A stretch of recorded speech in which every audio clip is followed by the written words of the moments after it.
Olá, pessoal! Na nossa aula de hoje, nós temos aí uma infelicidade, né, para a gente comentar em termos de provas de atualidades, de possível tema de prova de atualidades e de redação, que é a morte do Stephen Hawking, né?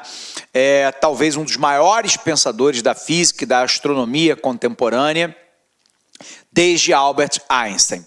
Então vamos lá, vamos tentar entender um pouquinho, né, da vida, né, do Stephen Hawking. Primeiro é preciso a gente lembrar que o Stephen Hawking ele tem uma formação dupla, né? Primeiro em física, né? E depois, né, em astrofísica, astronomia e astrofísica, né, no seu pós-doutorado. Mas o ponto-chave do Stephen Hawking é, na realidade, duas questões. A primeira delas é que talvez ele seja o mais importante pensador, né, da física e da astrofísica do mundo contemporâneo depois de Albert Einstein. Inclusive, durante a sua carreira, ele vai fazer um sério questionamento de parte, né, dos pressupostos do próprio pensamento do Albert Einstein. Ele faz um questionamento, por exemplo, né, a respeito da teoria da relatividade. Depois ele avança de maneira muito significativa para tentar entender a existência dos buracos negros. E mais recentemente, já mais próximo do final da vida dele, ele faz uma revisão do seu próprio entendimento a respeito dos buracos negros. E, portanto, a obra dele é considerada uma obra sólida, né, de um pensador, né, crônico, né, que contribuiu de maneira muito significativa para tentarmos entender uma parte, né, do espaço físico que nos rodeia. E, portanto, ele é um dos maiores pensadores contemporâneos na área de física, astrofísica e astronomia de uma maneira geral. Uma segunda questão, e eu vou colocar, na verdade, 3 questões sobre a vida dele. Uma segunda grande questão do Stephen Hawking, né, é que ele vai propor, abre aspas, uma certa popularização da ciência. Durante muito tempo, e para muito boa parte da população mundial e brasileira também, a ciência é algo do outro mundo, é algo para os acadêmicos, é algo para os pensadores, é algo que está para além do alcance da imensa maioria da população. Num certo sentido, óbvio, que a ciência avançada pela qual Stephen Hawking trabalhava, de fato, muitas vezes, se apresenta como inacessível para pessoas que não tenham, né, a prática profissional da física, astrofísica, astronomia, que não se interessa por esse conjunto de assuntos, mas que admira a formulação de pensamento. Então, em parte, o senso comum de que a ciência, de que o conhecimento avançado é algo para a academia, é algo para os acadêmicos, pensadores, professores, é algo para os pesquisadores e que isso está muito além da compreensão da imensa maioria da população, parcialmente é verdadeiro. Parte desse conhecimento não é do interesse, né? Muitas vezes está além de uma simples compreensão de senso comum da imensa maioria da população.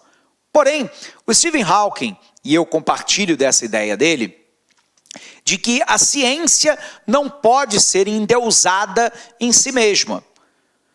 A ciência é apenas um esforço cada vez mais coletivo, mas também individual, para tentar compreender como o mundo se apresenta, como o mundo é, como o mundo foi, possivelmente prospectando como que o mundo será.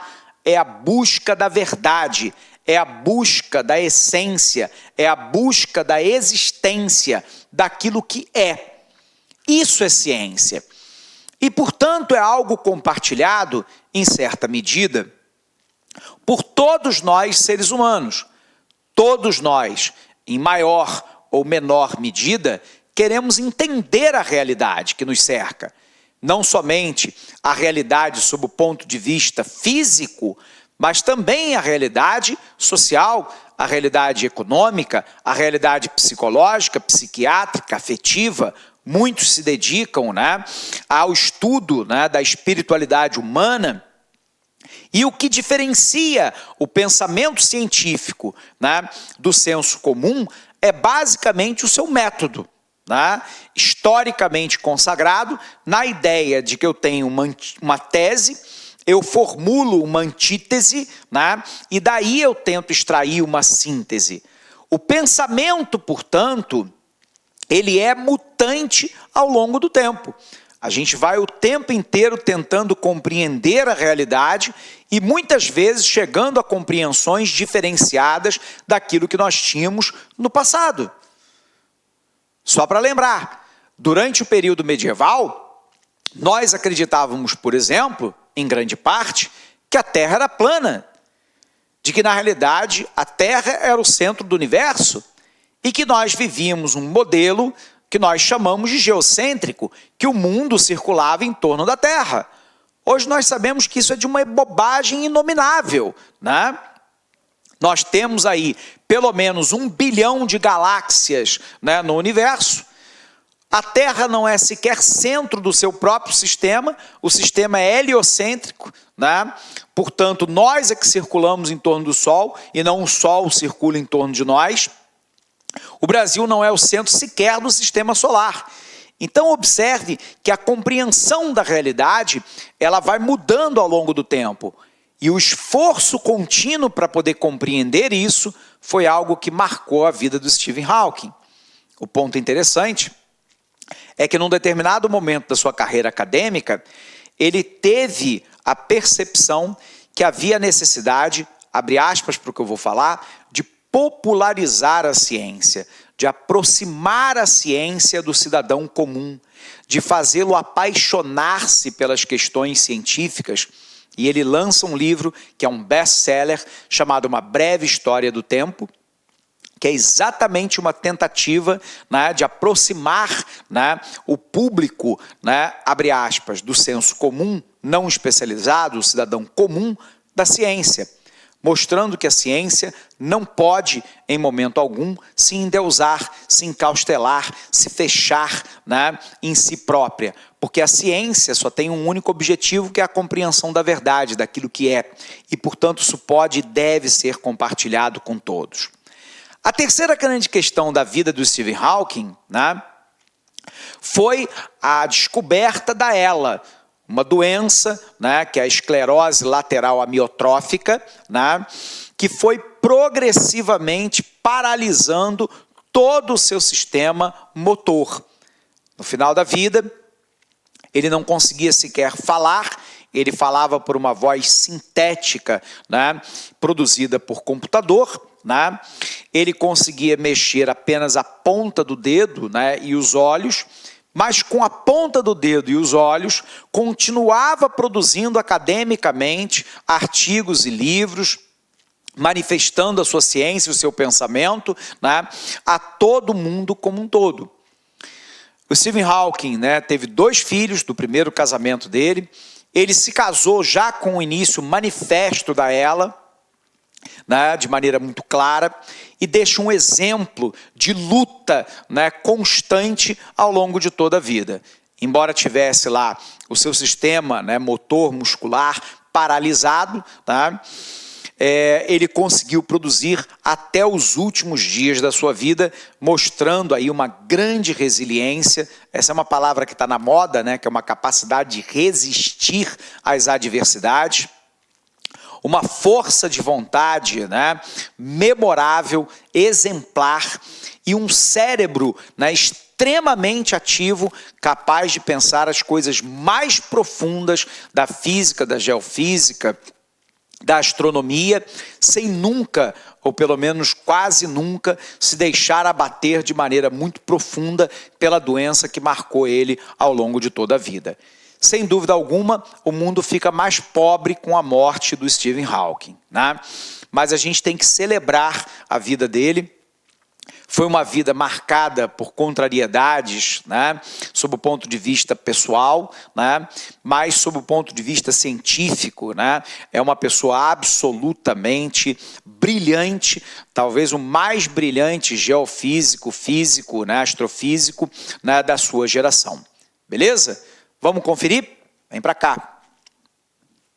Hawking era considerado um dos cientistas mais influentes do mundo desde Albert Einstein, não só por suas decisivas contribuições para o progresso da ciência, como também por sua constante preocupação em aproximar a ciência do público e por sua coragem de enfrentar a doença degenerativa da qual sofria e que deixou em uma cadeira de rodas e sem a capacidade para falar de maneira natural. Como estudante, não tardou em demonstrar o seu valor. Ele se formou em física com honra na Universidade de Oxford e mais tarde se pós-graduou em astronomia pela Universidade de Cambridge. Aos 21 anos, ele começou a notar que os seus movimentos eram cada vez mais desajeitados e foi diagnosticado com esclerose lateral amiotrófica, chamada de ELA, uma doença neuromotora. Hawking havia demonstrado que a paixão a qual se dedicou durante toda a sua vida, que foi estudar as leis que governavam o universo, também poderia ser atraente para o grande público. Ele conseguiu que sua deficiência se convertesse em uma das chaves da sua obra científica, para poder propagá-la pelo mundo científico. Quando perdeu a mobilidade dos braços, se empenhou em ser capaz de resolver os cálculos científicos mais complexos somente com a mente, sem anotar as equações. Logo começou a propor teses revolucionárias que questionavam os cânones estabelecidos.